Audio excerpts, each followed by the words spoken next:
A 16-team playoff. Have you ever heard of this proposal before?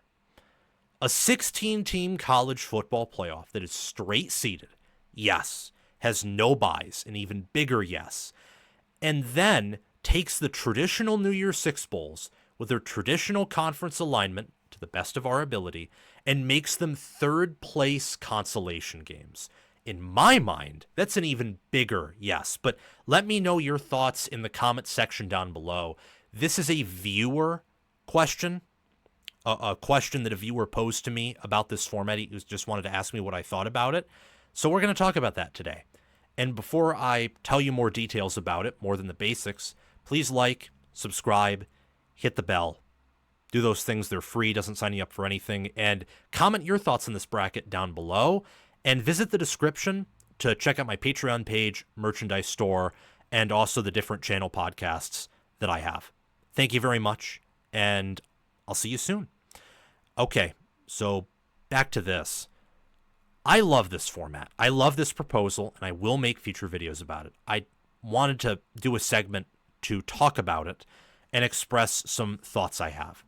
And also, while I don't have a graphic for this, to talk about what this would have looked like in with last year's playoff format, for example. So I know 12-team format. I know, but still, let's do this. So last year's format in the 12-team college football playoff, we had Oregon, Arizona State, Boise State, and Georgia receiving the byes. That is what we had. It's exactly what we had. And we had Ohio State, Tennessee, Texas, Clemson, Penn State, SMU, Notre Dame, and Indiana as the other 8 participants. So here's how it would have worked last season. Here's how it would have worked. So Ohio State, Texas, Penn State, Notre Dame win their games. All the home teams win. They advance. And none of the bye teams win. And then you get to the semifinals, and it's Ohio State, Texas. Ohio State wins. Notre Dame beats Penn State. Notre Dame, Ohio State, Natty. None of the national title teams, none of them play in these third-place games because the national title game is who's 1 and who's 2. So if you reach the Natty, you don't play in this in any of these New Year's Six Bowl, now Consolation Bowl games. You don't. You just don't do it. And yeah, you don't do that. I'm having a little bit of a brain freeze here trying to think of what I was going to say next. But those two are in the Natty. And yes, this is what I want to talk about. The national title is also always at the Rose Bowl. Now, this person told me that in their ideal format, the national title game is just called the Rose Bowl. It's not called the national title game. The Rose Bowl and the national title are one and the same, like they were in the early 2000s and beforehand. I kind of, for almost pragmatic purposes, disagree with that. I like the idea of the Rose Bowl being a game where, like, an old Pac-12 team can play against, a Big Ten team, so on and so forth. Or maybe I'm redundant. Let me know what you think is better. The national title game rotating between neutral fields like it is, or it's just permanently the Rose Bowl. Or maybe the Rose Bowl is different from the national title game in name, but they're at the same location. Let me know what scenario you think is the best when I come back making a more detailed proposal with this format, because I love it, and I want to thank Jude Hansen, viewer of the channel, for providing it to me. It was provided via my Discord server, actually. So join my Discord server in the description. It's totally free. And type any question you have in the hashtag YouTube mailbox channel. And on Wednesdays at 6 p.m., I answer questions from my viewers. So in the national title game, those participants don't play in the consolation games. So then you have 10 teams left in the 12-team era. Oregon, as the best overall seed, who lost, and then you got Penn State.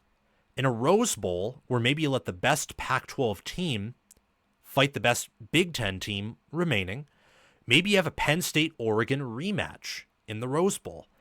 And ideally, you'd have contracts so there aren't opt-outs, and the players would have insurance and stuff, so if they get injured, Or maybe it is an open practice and you let opt-outs happen, but it's still fun because it's college football and you'd rather have some college football than not, for example. So that might be a Rose Bowl game. Or think of the Sugar Bowl, traditional Big 12 or just current Big 12 since the conference isn't abolished versus the SEC. Well, the highest remaining SEC team is Texas. That's the highest remaining team. So you get Texas and you position Texas against Arizona State in a rematch, which, again, you'd have a lot of rematches in this format. But to heck, they can play against each other again, and either it's another entertaining game of football, or maybe, since Georgia won the SEC and they're the SEC champions and you can't take that away from them, Georgia versus Arizona State. And you keep the whole champion thing. Since Ohio State's in the Natty, it goes to the next best Big Ten team, which is Penn State. That would technically be Oregon. So I can see how this gets confusing. You can probably tell my brain's being turned into a pretzel here, but I like the idea. Or what about the Orange Bowl? Orange Bowl is typically either Big Ten. It's either Big Ten or it's Big Ten or SEC, maybe Notre Dame against the ACC. That's how it traditionally was. So the ACC champion is Clemson. And you pit Clemson against, let's say, Indiana, the next at-large Big Ten team. Or maybe you pit them against Tennessee, for example. That would be a pretty fun matchup that didn't happen in the playoffs. And then the Cotton Bowl, I think the Cotton Bowl used to basically be the G5. You have the Fiesta Bowl and all those tie-ins as well. I just think it'd be a fun way to end the season.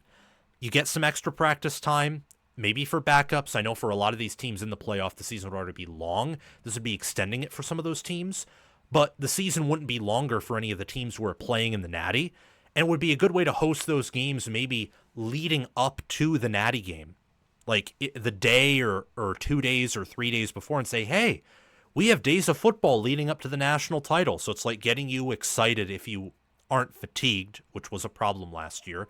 It's getting you excited for the big matchup. And I think that might actually keep more fans engaged as well, because the title game happens so far after normal bowls are over and the regular season's over, and even after the semifinals and quarterfinals are over, to where you have so many teams and fan bases that are already checked out and into preseason mode. So let me know what you think about this proposal. I'd love to get your thoughts. I love it.